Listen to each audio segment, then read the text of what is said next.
இன்றே டவுன்லோட் செய்து உங்கள் ஃபேவரட் ஷோக்களை என்ஜாய் பண்ணுங்க.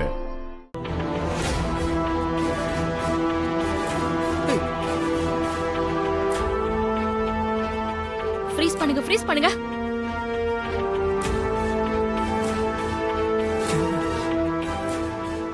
அந்த ஆளு கொஞ்சம் க்ளோஸ் போங்க.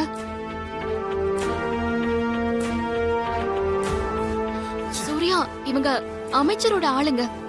ஆமா துர்கா. அப்படின்னா அந்த மினிஸ்டர் தான் தெய்வமா மறைச்சு வச்சுட்டு நம்ம கிட்ட கேம் ஆடிட்டு இருக்கான். அவனை நாம சும்மா விடக்கூடாது.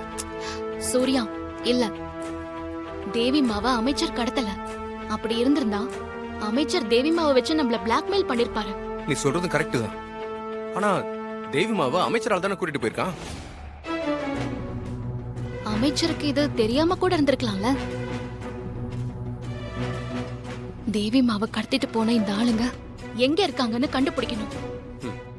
சுகன்யா, உனக்கு ஏதாவது தகவல் தெரிஞ்சா எனக்கு உடனே இன்ஃபார்ம் பண்ணு. ஓகே துர்கா. வரோம்.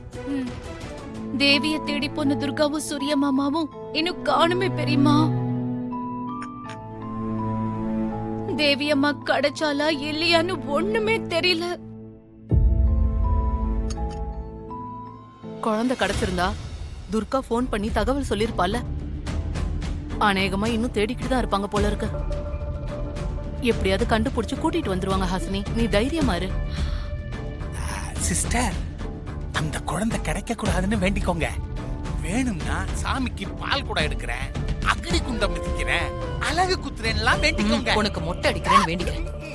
கோச்சுக்காதீங்க சிஸ்டர். அந்த சுத்தக்கா கிடைச்சிருச்சுன்னா நமக்கு தான் தொல்ல. அதுக்கு தான் சொல்றேன். வாய மூடு. என்ன மாறின்னு நினைச்சியா? சாமி கிட்ட வேண்டிக்கிட்டு வேண்டுதல் எல்லாம் நிறைவேற்றுறதுக்கு. மயக்கத்துல இருந்த குழந்தைய பொறுப்பா பக்கத்துல இருந்து பாத்துக்கிட்டு இருந்தா இப்படி ஒரு நிலைமை வந்திருக்குமா? குழந்தைதான் காணா போயிருக்குமா? மாப்பிள்ளையும் இப்படி தேடுவானா? ஐயோ,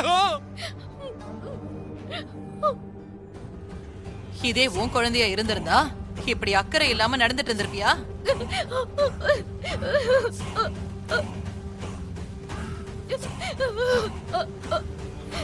நீங்க இப்ப எதுக்காக பாவம் ஹாசினியை குற்றவாளியா பாக்குறீங்க?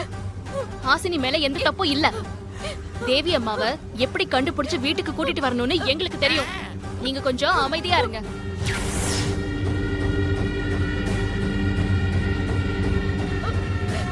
ஹாசினி, நீ ஒண்ணு கவலைப்படாத.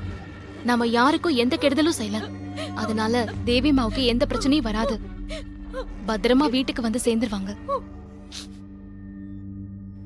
நீ ஏன் பேச மாட்ட? இதே உன் குழந்தையா இருந்திருந்தா இப்படி பொறுப்பு இல்லாம பேசிட்டு இருப்பியா? மாறி பெத்த குழந்தை தானே. நீ 10 மாசம் சுமந்து பெத்திருந்தா புள்ளையோட அருமை உனக்கு தெரிஞ்சிருக்கும். என் புள்ளைய மயக்கி பொய் சத்தியம் பண்ணி ஏமாத்தி கல்யாணம் பண்ணிக்கிட்டவ தானே நீ.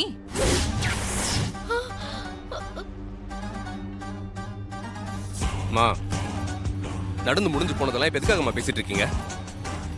குழந்தைய காணும், கண்டுபிடிக்கிறதுக்கு என்ன வழின்றதை நம்ம பார்ப்போம். நம்ம வேற எதை பத்தியுமே பேச வேணாம் இப்போ.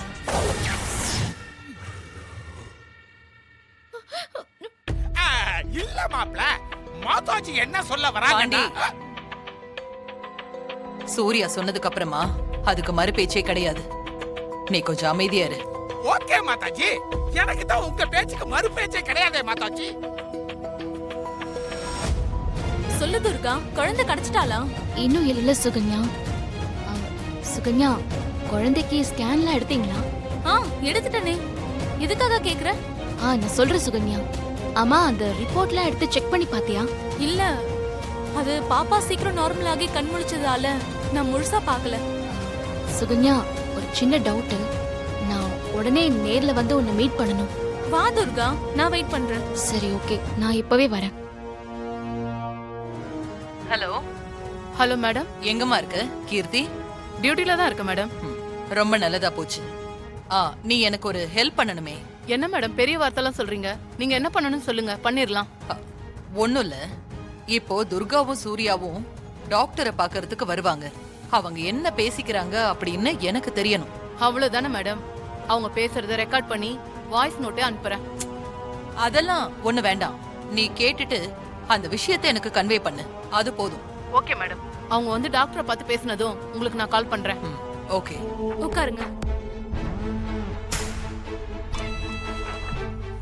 பாப்பாவோட ஸ்கேன் ரிப்போர்ட்டை தான் பார்த்துட்டு இருக்கேன். பாருங்க. ம்.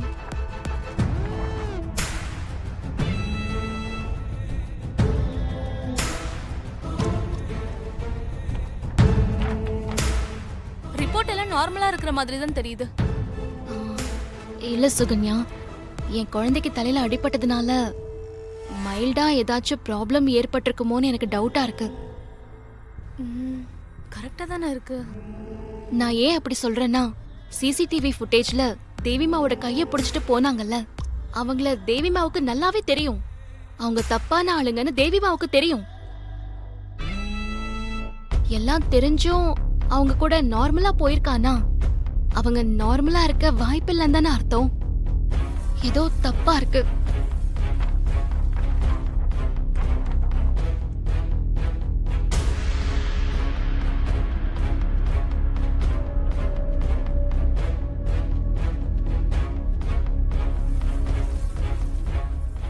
என்ன என்னாச்சு Sukanya? Yes Durga, you are right. நீ கெஸ் பண்ணது சரிதான். என்ன டாக்டர் சொல்றீங்க? Sorry to say this. குழந்தைக்கு மெமரி லாஸ் ஆயிருக்கு.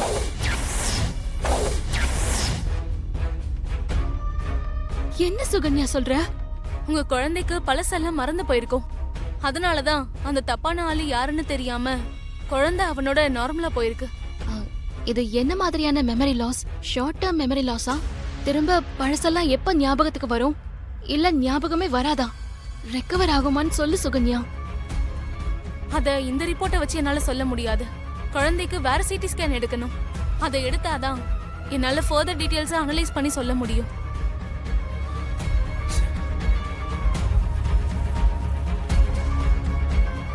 பழசெல்லாம் ஞாபகம் இருந்தாவது தேவிமா எப்படியாவது வீட்டுக்கு வந்துருவாங்க. இப்போ பழசெல்லாம் மறந்துருந்தா அவங்க எப்படி வீட்டுக்கு வருவாங்க? ஷூ, அவ அமைச்சர் ஆட்களோட வேற போயிருக்கா. அவளை எப்படி கண்டுபிடிக்கிறது? அவ எப்படி எங்க கிட்ட வந்து சேருவா? ஷூ, கடவுளே ப்ளீஸ், எப்படியாவது என் குழந்தை கிட்ட கொண்டு வந்து சேர்த்துரு. Surya, don't worry. உங்க ஒய்ஃப் துர்கா ஒரு போலீஸ் ஆபீசர் தானே. அவங்க போலீஸ் மொழியை யூஸ் பண்ணி எப்படியாவது குழந்தைய ஈஸியா கண்டுபிடிச்சிருவாங்க.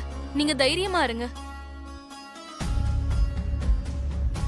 நீங்க கவலைப்படாதீங்க. எப்படியாவது நம்ம கண்டுபிடிச்சிடலாம். சரி டாக்டர், நாங்க கிளம்புறோம்.